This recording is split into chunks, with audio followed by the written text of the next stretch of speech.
Good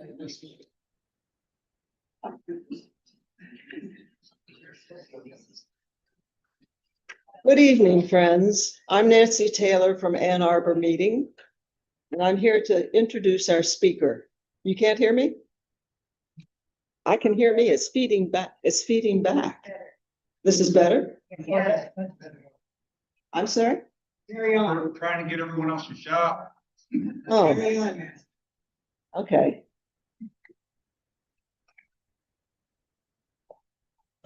What a privilege it is to introduce Joe Volk to his own yearly meeting. Joe is a peace activist, lobbyist, world traveler, recumbent road biker, basketball ace, husband, father, and grandfather. Joe began life on a farm in Southwest Ohio, where he learned that the job is never done and tomorrow will bring a repetition of exhausting chores.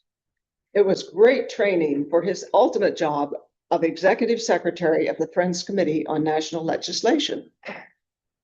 First, he received his bachelor's degree in religion from Miami University in Oxford, Ohio, in 1966. After graduation, he refused deferment for graduate school, declined a CO status, and went into the Army to resist the US war on Vietnam from the inside. And when his call came up, he refused to go with his mechanized cavalry unit, and subsequently he was convicted in a court-martial on AWOL charges, then spent a short time in an Army stockade, afterwards receiving an honorable discharge. Joe's childhood pastor told him about American Friends Service Committee, and through their counsel, Joe received assistance and support in taking a stand against the war. So it made sense for him to work for AFSC for 18 years in peace education, first in Dayton, then as coordinator for the Michigan area office in Ann Arbor, and finally as National Secretary for Peace Education in Philadelphia. In 1990, he began work as Executive Secretary of FCNL and continued that demanding work for 21 years, retiring in 2011.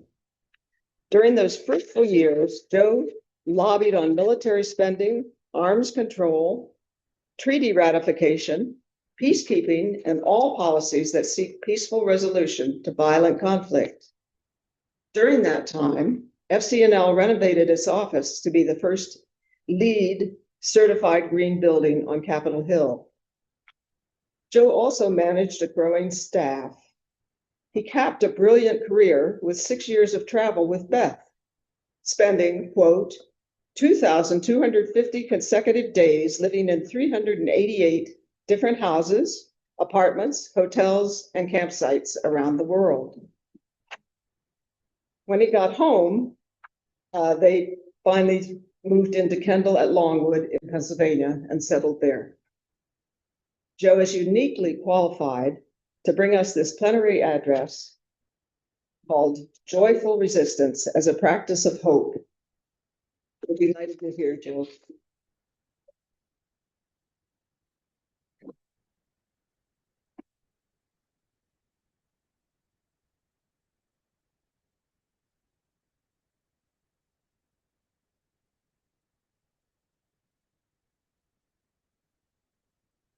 Thank you, Nancy. At this critical moment in our country's history, okay, at this critical moment, is that okay? In our country's history, I will share a few stories of my past experiences in joyful resistance as a practice of hope, as a way to encourage you to share your stories of today's resistance and to create more of them. I am a product of the resistance to the US war in Vietnam. A Vietnamese saying stays with me. The accumulation of great wealth is not so much a sign of great success as it is a sign of great selfishness.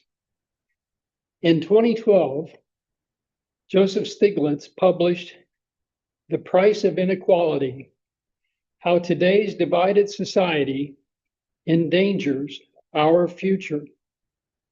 Today, in 2026, just 14 years later, that price is being paid by all of us in the wrecking of our federal government, threats on our election system, and efforts to end separation of church and state.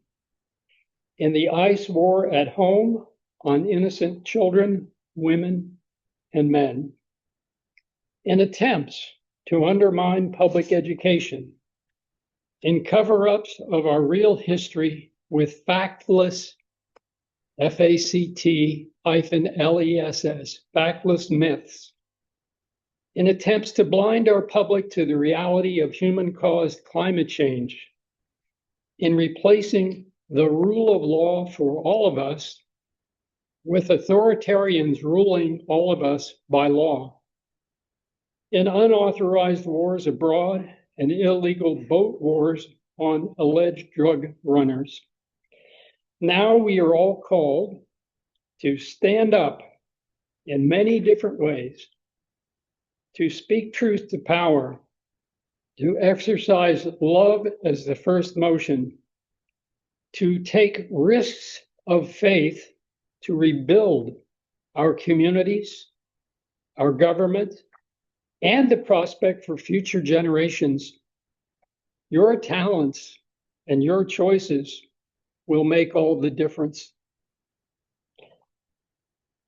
My 20th century stories about my choices are old, but yours might find something in them relevant to our 21st century crisis.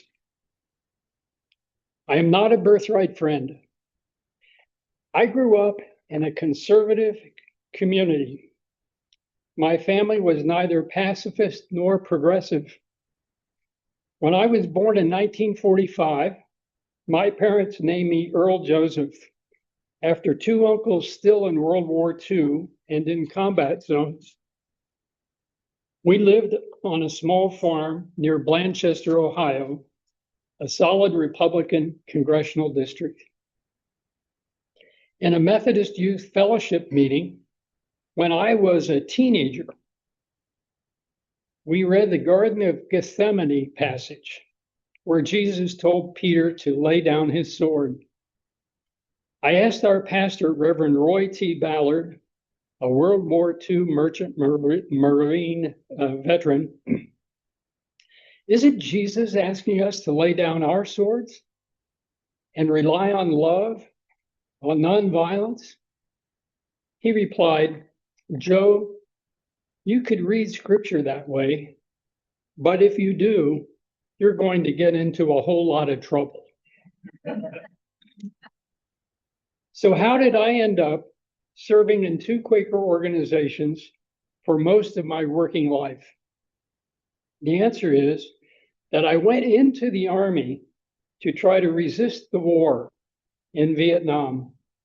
And that's where I first met the AFSC and the Religious Society of Friends. Graduating from college in August 1966, I found a job as a public school teacher at Lakota Junior High School in Westchester, Ohio. It came with a draft deferment. I liked teaching. I liked the kids. I liked their parents and my colleagues. I liked living in Oxford, Ohio, and commuting in my old VW to Westchester. So why did I resign at the end of the first semester, December 1966? I didn't know why. I just felt compelled to return to Miami for graduate studies. I got a deferment for that too. In February 1967, I sat in a theology seminar on the third floor of Upham Hall, Miami University. The thought came to me that I was studying pure theology, and now my time had come to leave that too. Why? It was because I asked myself, could Jesus see his words in my deeds? I answered no. I wasn't yet acting on his words in these troubled times. My time had come to practice theology. Only then did I realize that I had resigned from my teaching job because of what I didn't like. I didn't like the US war in Vietnam. I didn't like the biased selective service system. Here I was, a privileged white guy, privileged by race, by education, by economic class, and by employment. Now, thanks to all those privileges, deserved or not, I was given another life-saving privilege, a deferment from the military draft. I didn't like that. I sent my deferment card back to my draft board in Wilmington, Ohio. My letter said I couldn't accept the privilege of a deferment and I would not go fight in Vietnam. I said no to authority, and that scared me. Years later, I learned that Lucretia Mott had eloquently described what I had done. She said, "My conviction led me to adhere to the sufficiency of the light within us, resting on truth for authority, not on authority for truth."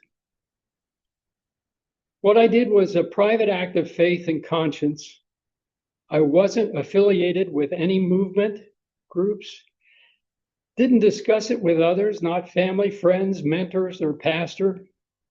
I had taken my letter with my draft card enclosed to the mailbox on the sidewalk in front of the post office on High Street in Oxford, Ohio. It was about 11 p.m. on a cold winter's night, Tuesday, February 28, my 22nd birthday. No one else was on the street. I dropped the business envelope into the slot. In the silence, I thought, I've just sealed my fate. Then I heard the corner of the envelope ping the metal bottom of the empty mailbox. It sounded like a small cymbal at a church service. A warm shiver went through me. I knew I would be all right. I didn't know whether my mother, my father, my brother would be all right. They might dread and resent the humiliation that my actions would cost them in our small conservative town. I regretted that, but my parents had sent me to Sunday school where I heard the stories of Jesus' resistance, and to college where I learned about the rules of war. As for my younger brother, I was doing this to protest the war that neither he nor any other young American should have been asked to fight. My Wilmington, Ohio draft board was more understanding than one might suppose. They bent over backwards to help me. We exchanged a few letters. First, they answered me with a letter and a selective service form 150. Just fill out this form, return it. We'll give you conscientious objector status, and you can do alternative service. I replied that I didn't know if I was with St. Augustine and Reinhold Niebuhr for just war, or with Mahatma Gandhi and Martin Luther King for nonviolence. So I couldn't truthfully say that I was a conscientious objector. They replied, they understood, but just go ahead, fill out the form and return it. I replied, thank you, but I can't do that. It wouldn't be truthful. They replied, please fill it out, or we'll have to draft you. I sat with that final offer one night and then replied that I couldn't in good conscience send them the form because I didn't know if I was a CO. And I understood that they would draft me. In late May, I got a surprise. as a package in the mail. It was from Lakota Junior High School. When I opened it, I saw a trophy. The accompanying letter explained that the students had voted me the best teacher of the year.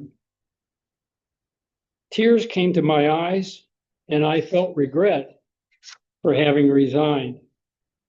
I was going to lose a wonderful life in public education that might have been, but for the troubled times we were living in then. With my looming induction into the Army, clearly I didn't have a plan. I was taking a first step in a direction toward which my faith and education seemed to be pulling me. Today, thanks to my exposure to Friends' practice, I know that I was following the light that had been given me so far, and no more, and was waiting for a leading what to do next. My notice of induction had arrived. On June the 13th, my mother served me an early breakfast, the usual eggs over easy, toast with butter and jam, fried potatoes, coffee that looked like tea, and a half grapefruit with sugar on top. Then she drove me the 18 miles from Blanchester to Wilmington to be inducted at 6:45 a.m. In Wilmington, I checked in, was put on a bus with a lot of other guys my age, and driven to an induction center in Hamilton, Ohio. Would I refuse to be inducted and go to prison? Or would I go into the Army and refuse orders to Vietnam and go to an Army prison? Whichever, I would accept the consequences. Why? It was due to wisdom shared by a seasoned person of faith. My professor of religion and ethics, Roland Delattre, had taken a small group of us to south to Atlanta. We went to a conference on ethics and religion at Emory University.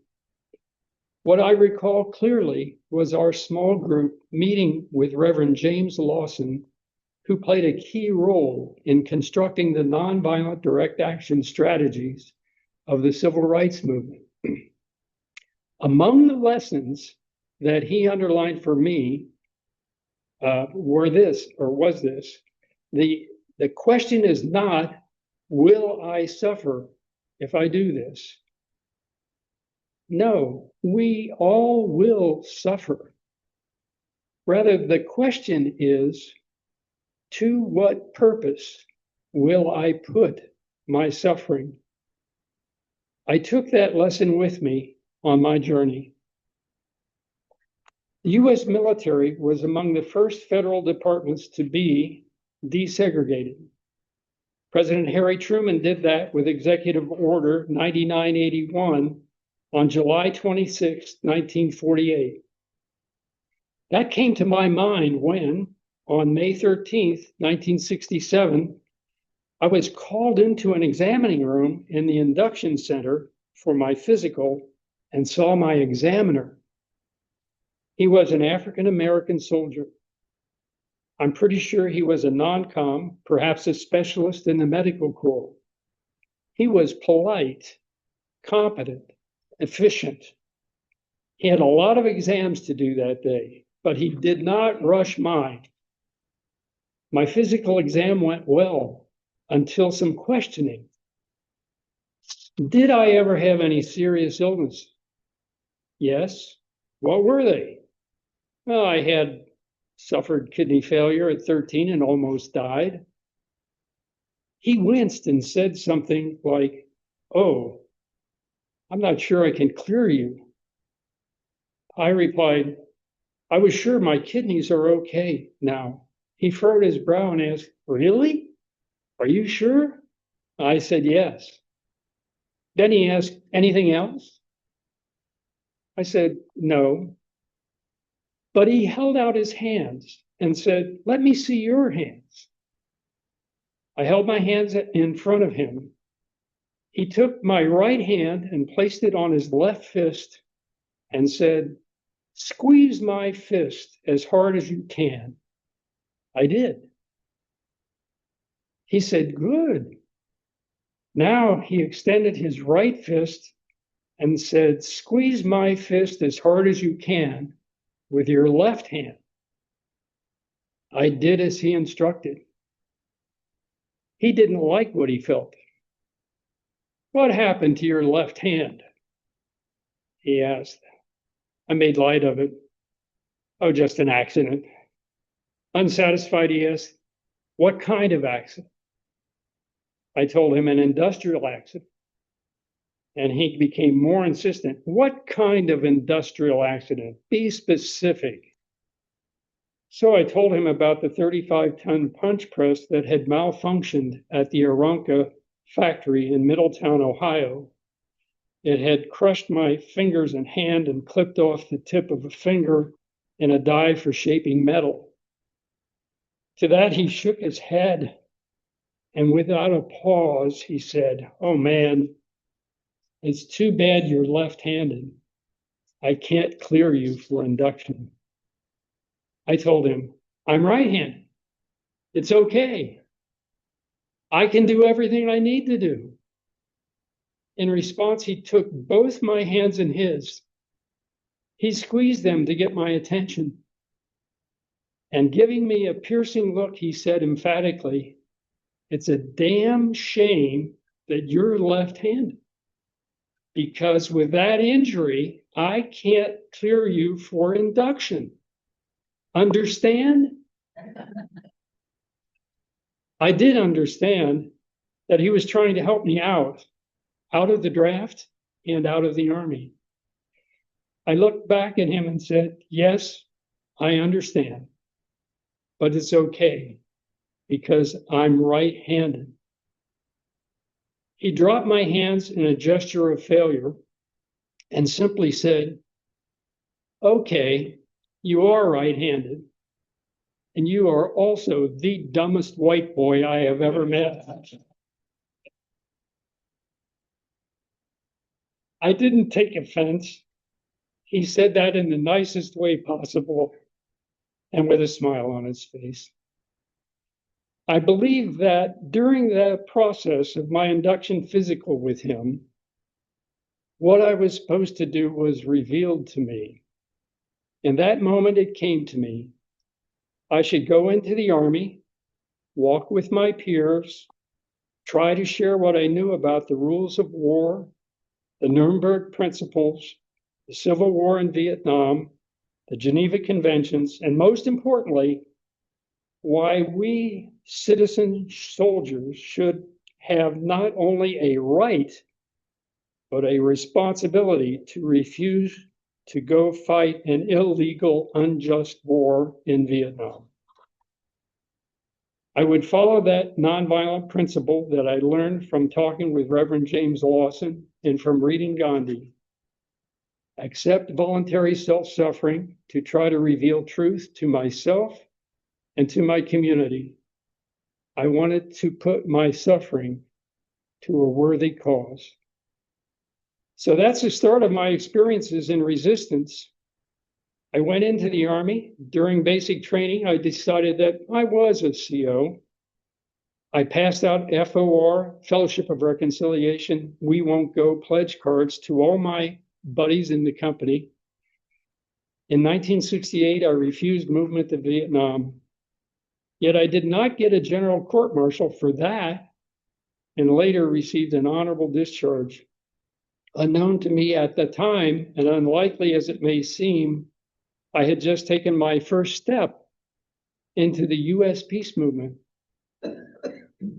toward the Religious Society of Friends, in the direction of my future spouse, whom I didn't know then, toward a wonderful 18 years with the American Friends Service Committee and 21 with FCNL. I did indeed ruin the life I had, but as promised in Scripture, I was given a new life.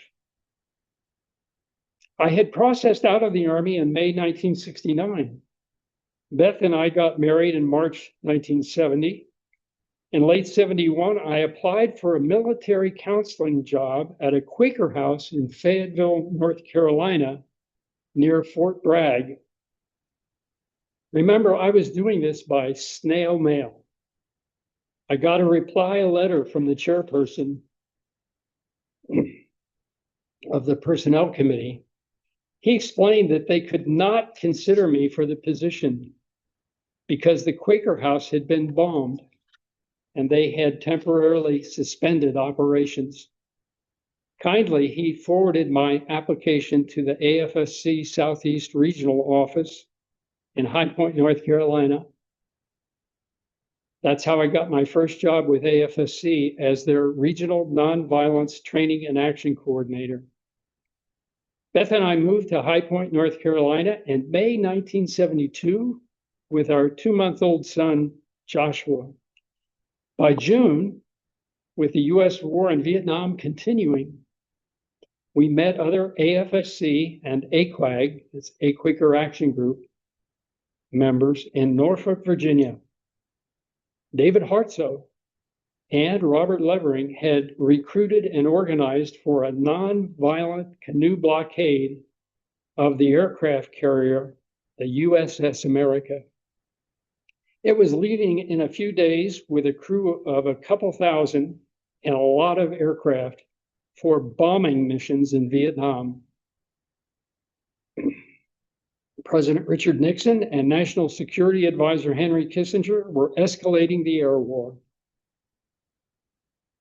Our crew of about 25 volunteers, young and old, women and men, would attempt to blockade that huge aircraft carrier with our 12 canoes and 1 folding kayak. We would have to paddle across Hampton Roads waters and breach a security zone to reach the docked aircraft carrier. Local Norfolk friends made their home available for our nonviolent training and planning sessions a few days before the action. I remember a session with a well-qualified attorney who briefed us on the legal consequences of our action. He said something like, "You may be charged with violations of a National Security Act with penalties up to $50,000 and 10 years in jail."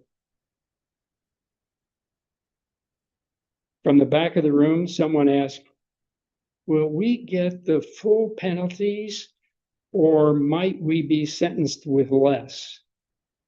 The attorney replied, "Listen, none of you will have to pay a fine or do time.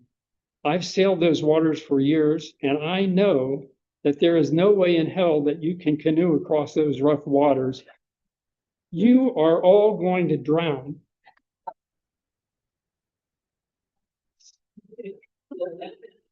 Everyone burst out laughing. No one dropped out. On the departure day for the USS America, family and friends of the USS America's crew gathered on the dock to wave goodbye to their loved ones who served on that ship. Our armada of 12 canoes and 1 folding kayak gathered in front of the ship. The people on the dock could see us. To our surprise, sitting in the canoes, we saw a fellow in an Army uniform on the dock taking off his clothes, right down to his underwear. Then he jumped off the dock and into the water. He swam to one of our canoes and said, "My friend is on that ship, and I don't want him to go. Can I join you?" He was welcomed aboard. Way above us was the aircraft carrier's top deck with hundreds of crew looking down on us. From such a distance, we couldn't hear what they were saying. They appeared to be friendly.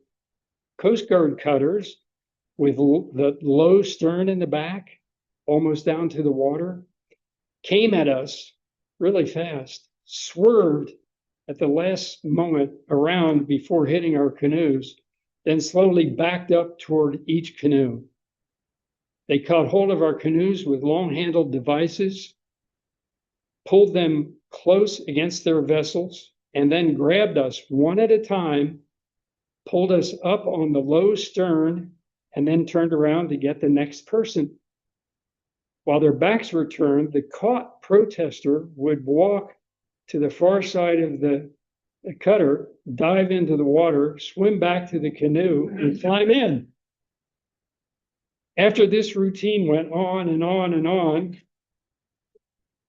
the Coast Guard cutters started their engines and slowly left us in our canoes and encircled us at some distance.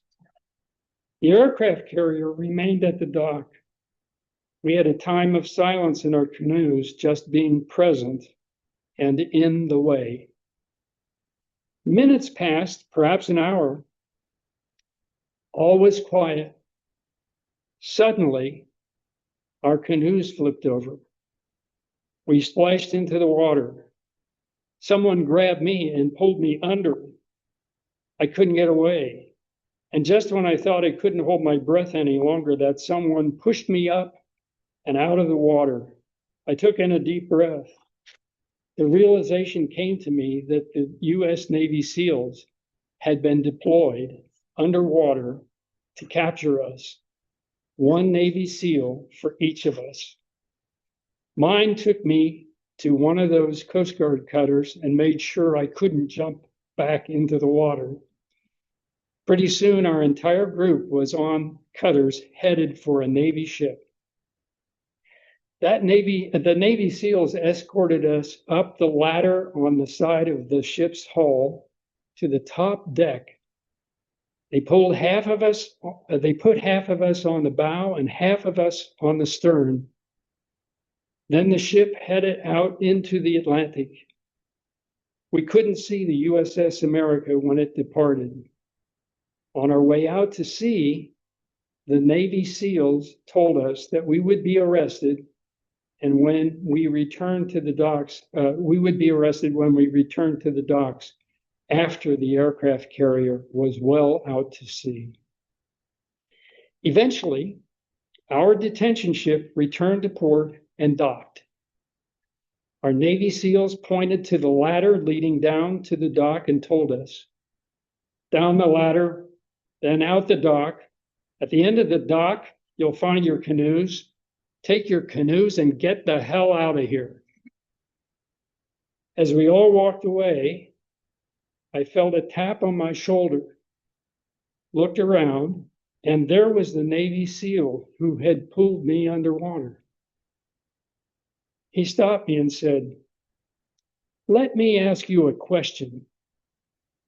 If another ship was going to leave for Vietnam, would you try doing this again?" I replied, "Yes, of course, but why would you ask?" He replied, "Oh man, you have no idea how boring our assignment here can be. This is the most fun we've had in weeks."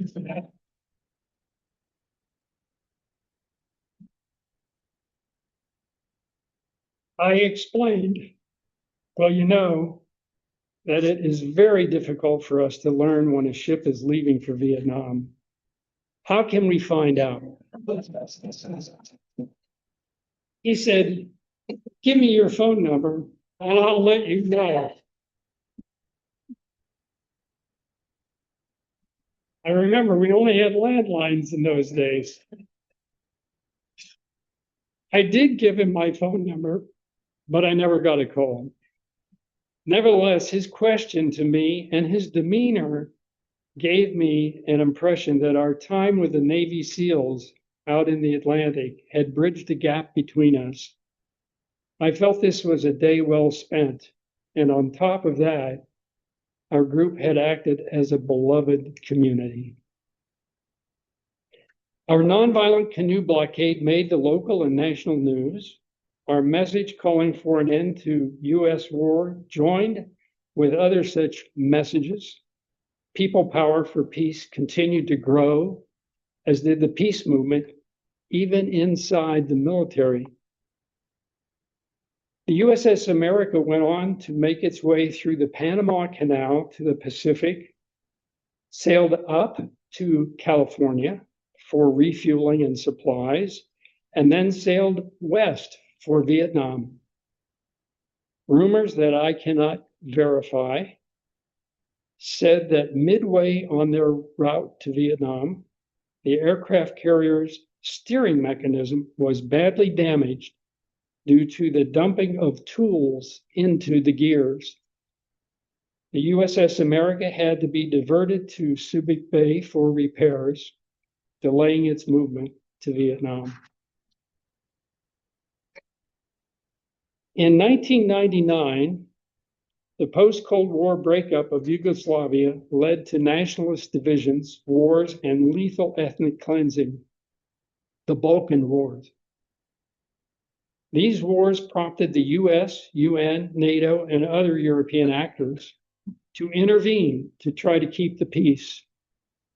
We at FCNL were privileged to work with a well-organized, well-informed, compassionate interfaith community of the Washington offices of many different faiths, including mainline Protestants, Jewish, Catholic, Orthodox Christian, Islamic, peace churches, and others. It was called the Washington Interreligious Staff Community, WISC. Decisions were made by consensus. Thus, when the US and other NATO forces added to the violence in the former Yugoslavia by bombing civilian targets in Serbia, our interfaith community reached a decision that we had to take nonviolent direct action and civil disobedience to protest that bombing. After much discussion and worship, our interfaith community decided to hold an interfaith prayer vigil at the White House. Our protest would include praying at the front driveway of the White House until we were arrested for blocking it. As word of our decision got around, some friends and allies advised us not to engage in civil disobedience at the White House. We had good relations with the Clinton White House, and to make progress on other important issues, we shouldn't burn our bridges. Sage and pragmatic advice, perhaps, but we didn't take it. My interfaith colleagues assigned me the task of informing the White House security officials of our plan, the date, time of our civil disobedience action.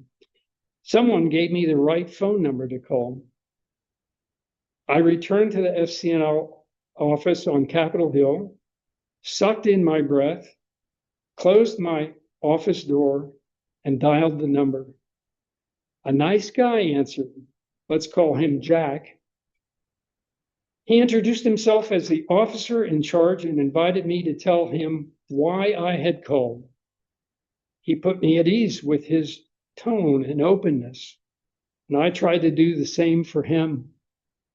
I explained that I was calling on behalf of the Washington Interreligious Staff Community to inform the appropriate White House security office that we planned a nonviolent civil disobedience pray-in at the front of the White House. I named the date and time and closed saying I knew that 20 or more of us would have to be arrested. Jack replied matter-of-factly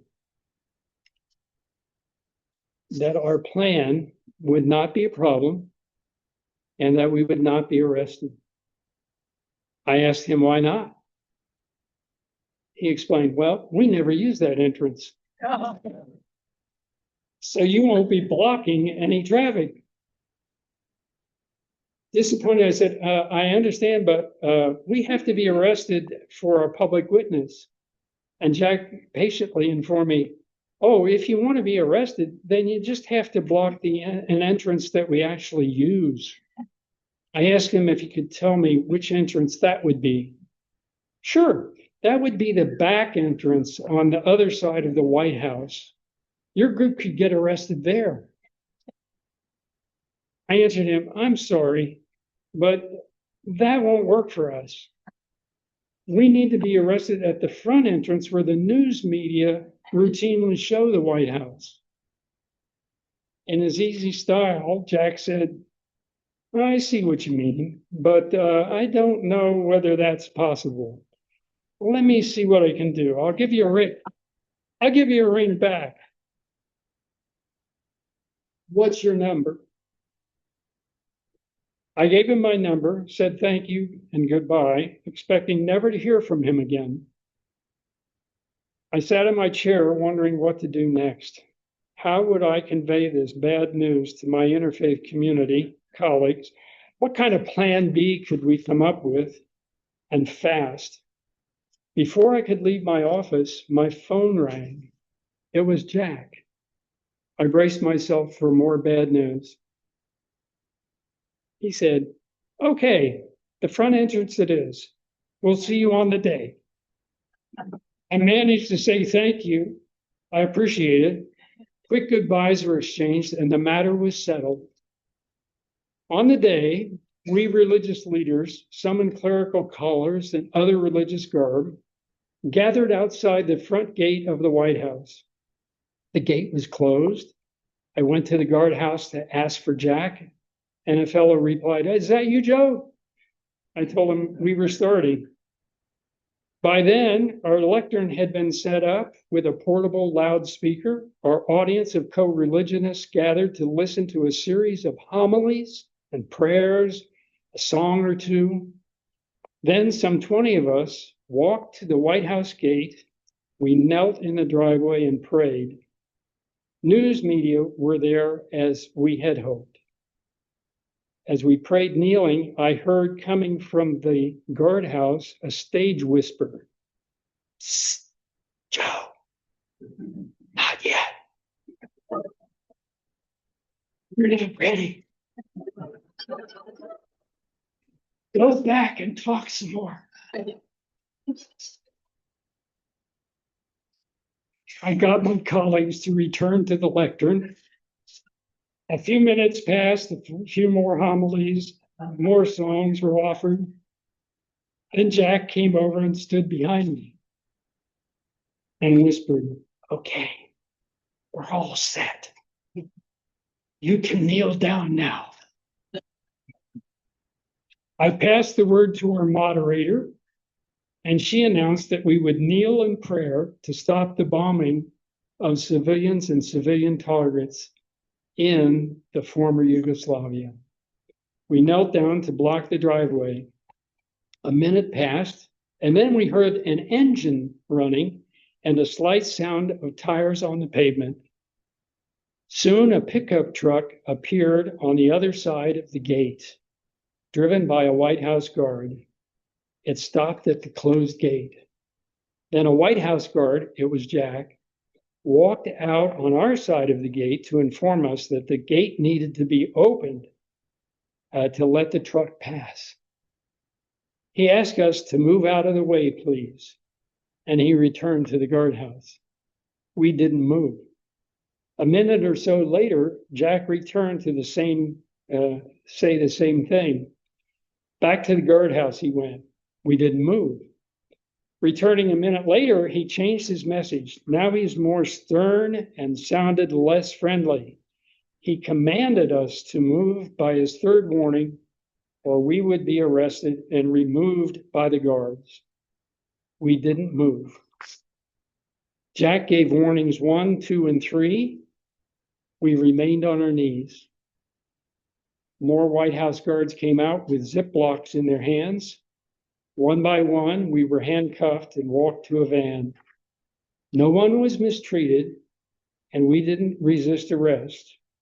From the van, I was able to make eye contact with Jack and nodded a thank you. The van was locked and departed for a processing building over at the Navy Yards. With us removed, the White House gate was opened, the pickup truck drove out, and no doubt drove around to the back of the White House, returned to the parking space it has back there, and our action made the news. But had we burned our bridges with the Clinton administration, Some weeks passed. One late fall evening, while working at my tiny desk in our little garage apartment on Ridge Road in Arlington, Virginia, I was preparing for a press conference that FCNL had organized for the next day. Again, religious leaders of WISC would gather, this time on the Senate side of the Capitol. Soon the Senate would debate whether to ratify the Comprehensive Test Ban Treaty, the CTBT. President Clinton had submitted the treaty to the Senate for ratification. Ratification was in doubt. We sought to demonstrate public support for the CTBT and to make public the many arguments for it. My home phone rang. I answered it.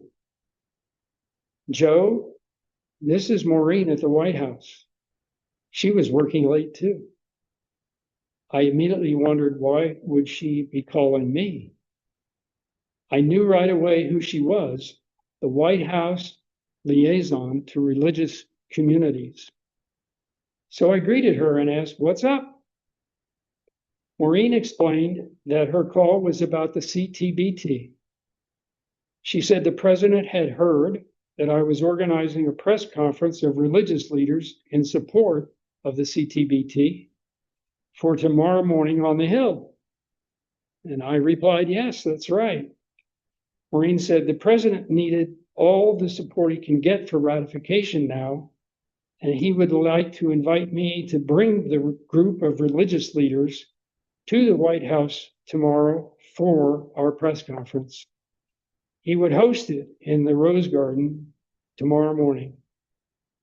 Could I accept this invitation, please? Of course I did. Sometimes joyful resistance will be to a dominant culture and its way of doing things, not to resistance to particular laws.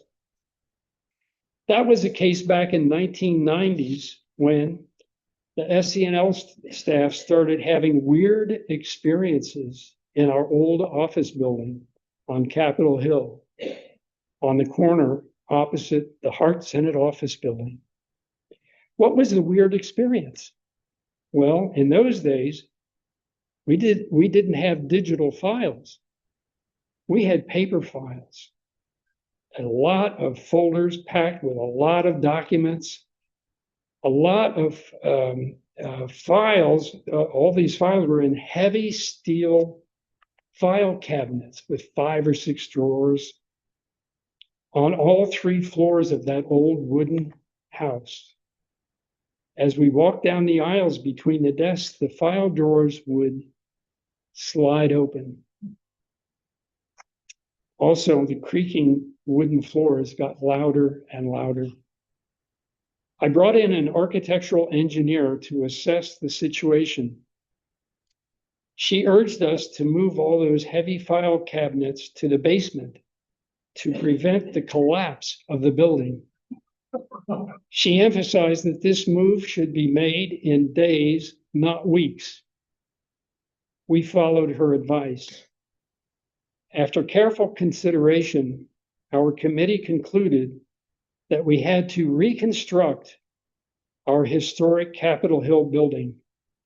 That's when our committee came face to face with the culture of systems for such reconstruction projects and the conflict between those systems and our Quaker mission. What was our Quaker mission in this case? Here's a quote from the FCNL's mission statement. Quote, "We seek an earth restored." That phrase informed the FCNL committee's governing decision what to do. The committee chose to renovate in a way that would seek an earth restored. Finding an architect for doing the project in that way was a challenge. In addition, our committee sought a firm that would employ a female architect early in her career to lead the project. The committee found an architectural firm, Burt Hill, that would do everything possible to create a green building, even though FCNL lacked sufficient capital for such a project, and who would assign a woman to lead the project. The project was led by Gina Baker. In the early 2000s, we staff moved to temporary offices off Capitol Hill. Deconstruction and then reconstruction took at least 18 months. In August of 2005, we staff moved into the first LEED certified green office building on Capitol Hill. A couple of weeks after our move into our green building, I had an encounter with a neighbor of FCNL who was and still is a member of Congress, Representative Joe Wilson of the 2nd Congressional District of South Carolina. You remember him when he yelled, "You lie," at President Barack Obama. He knocked on the FCNL door one evening about 6. I just happened to be standing on the other side. I saw that he was a member of Congress and welcomed him and his staff person in. "Oh, you don't want me to come in. I'm a Ronald Reagan conservative Republican, and I don't agree with anything you Quakers say. I just watched this ugly hole in the ground for 2 years and heard it was a green building. So I just want to ask you, what the hell is a green building?" "Well, please come in and let me show you our LEED certified green building." He and the staffer stepped into our reception area. Immediately, he was staring at our floor. And without looking up, he asked, "What's that?" I replied, "Congressman, that's our new bamboo wood flooring." He retorted, "Is not." He got down on his knees to take a closer look and saw the bamboo patterns in it. And he said, "Okay, it's bamboo wood floor, but where did you get it?" I said, "Congressman, we tried to buy it here in the States and couldn't find any. So we ended up getting it from China." With that, he got up, he gave his staffer a light punch in his shoulder. "Get your notebook out. Write this down. Bamboo flooring. We can make that in South Carolina." We spent the next half hour or so touring the geothermal heating and cooling, the green roofing, and other aspects of the building. About a week later, I got a call from Joe Wilson asking for the name of our geothermal subcontractor. Oh, and one more thing. Today, Gina Baker is the Chief Sustainability Officer for the New York City Department of Buildings. Resistance can have positive outcomes when we dare to do it. In closing, I think my early choices toward resistance emerged from a practice similar to that of early friends who sought to follow Jesus, a young, illiterate Jewish tradesman who lived in a small rural village, not the Jesus of centuries of ritual and doctrine. Neither I nor early friends had the benefit of today's collaborative of historians seeking to identify the historical Jesus. Who on earth was Jesus? Is a book that British friend David Bolton gives us an account of the historical Jesus scholarship, trying to what do we actually know about Jesus? And it's really not very much. They found very little is known about the man Jesus, except that he preached love, resisted imperial authoritarians and corrupt priests, and was executed for that. Now, in that context, I want to return to 1968 When my father asked me, after I had refused movement to Vietnam and before my court-martial on a minor charge of AWOL, Joe, who brainwashed you? Who took over your mind? I replied, it was you and Mom. You took me to Sunday school and church every week. I absorbed the lessons like love thy neighbor, love thy enemy, do good to those who hate you. My father erupted. Jesus H. Christ, Joe. You're supposed to believe that stuff. You're not supposed to do it.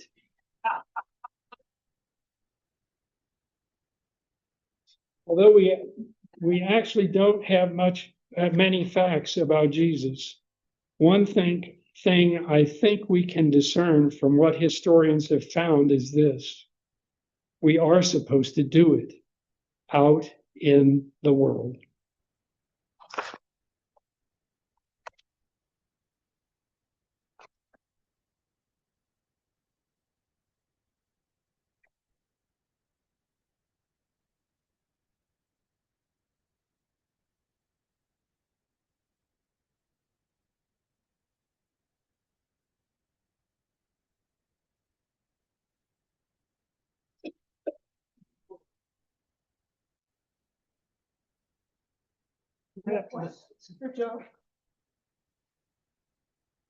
Are you willing to take questions, Joe?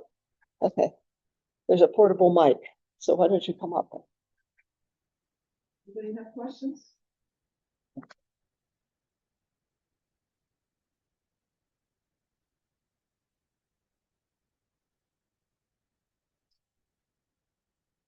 Hi, I'm Judy. I loved your talk. Tomorrow, your workshop is the same title. Is your workshop different tomorrow? Yeah, it's going to be different because I'm going to be asking those who attend. It's going to be different because I'm going to be asking those who attend to share their stories and also to imagine in these times, what kinds of things might we do at all different levels, in all different ways, depending on our talents and our working situation. What can we do to resist the corruption, to resist the attack on democracy, to resist the hate that's going on in our country now? So explore those ideas for these times.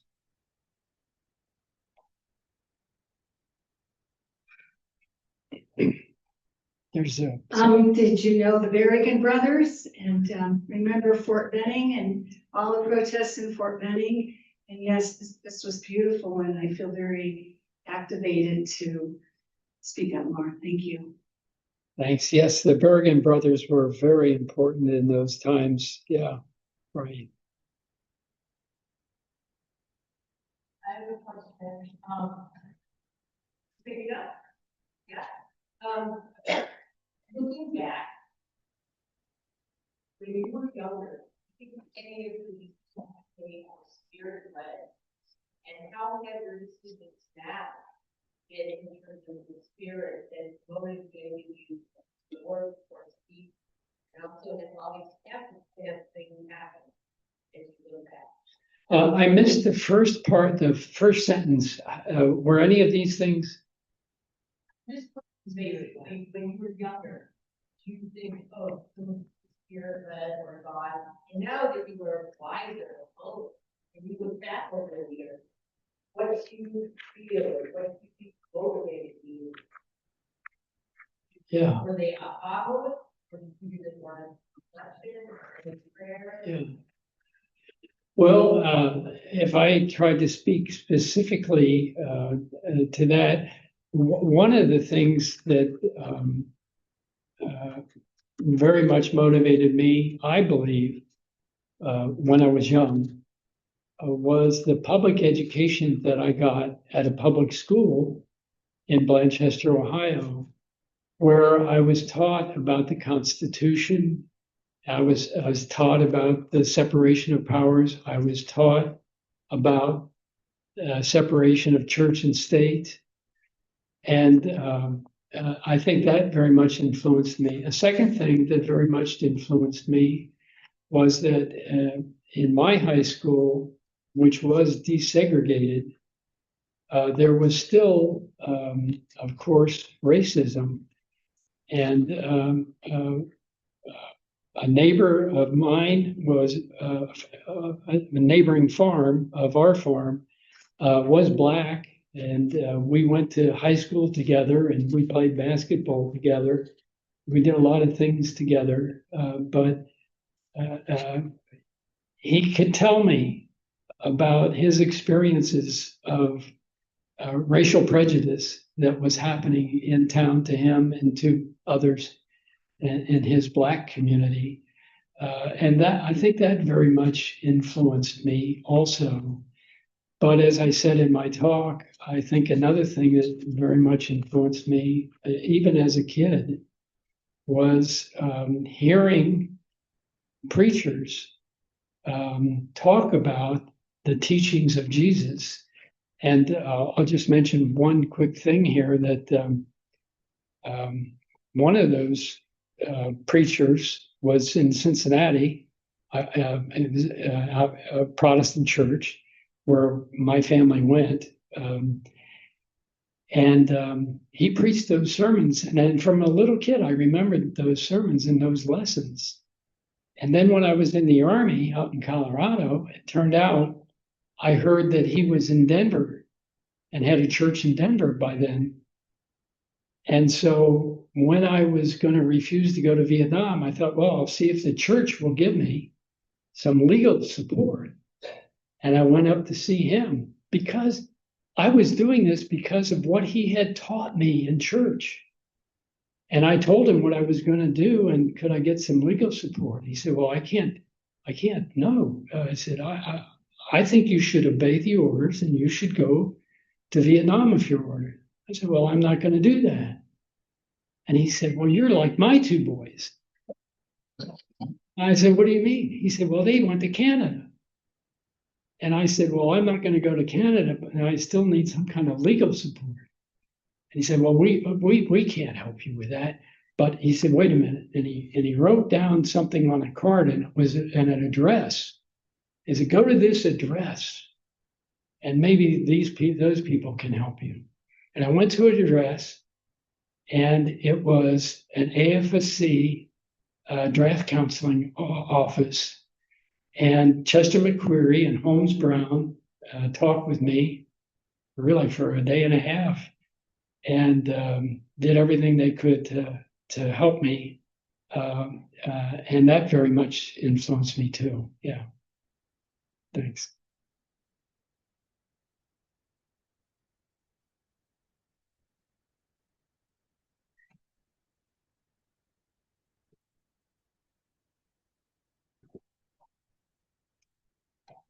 It's like you're all saving up to do things that something else at the workshop.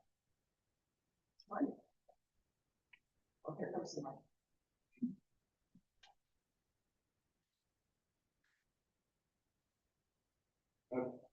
My question may already be partially answered by what you're going to do in the workshop tomorrow.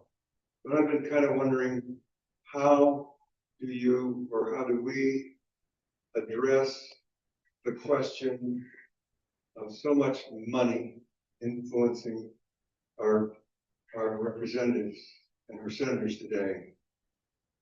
We can explain what our points are, and yet these folks are so influenced by the money involved that maybe you're going to talk about that tomorrow.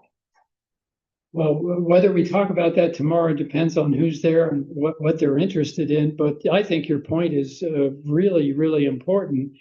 And of course, we all know that the Supreme Court decision removing restrictions on campaign donations has really contributed very much to wrecking democracy and wrecking how members of Congress don't represent us anymore in Congress because of where the money comes from.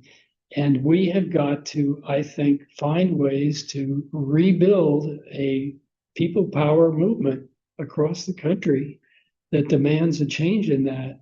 And how to do that? I'm an old 81-year-old. It's going to be up to new generations to figure that out. But I'll do whatever I can to support them to do it. Thanks.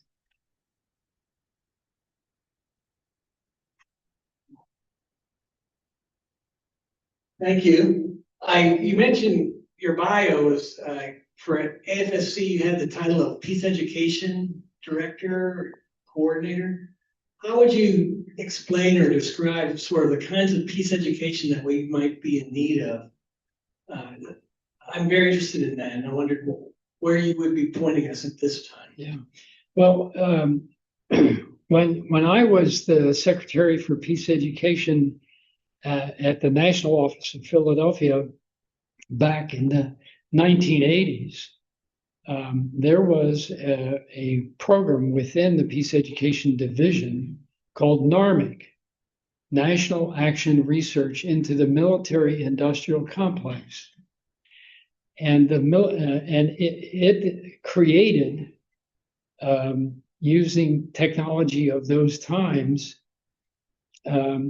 half-hour slideshows. You know, and be on a what do you call it? Carousel. Be on a carousel and had a script for a local organizer to make presentations to educate local people about how the military industrial complex was affecting government policies, tax spending, that sort of thing. And I think that was very effective in building a broad movement at the community base across the country that then could work in concert with national organizations in Washington, D.C. And I think something like that needs to be done again using the new social media that we have, but it's fact-based and well-documented, and it's storytelling using facts in a way that people want to listen, and in a way that gives you an understanding of what can I do now and how can I do it. And I think that was very effective, both toward the end of the Vietnam War and during the time that we were trying to stop the B-1 bomber and when we were trying to get the nuclear disarmament agreements. That kind of approach to organizing at the community base, I think, would be very important. Thanks. Good question. Good.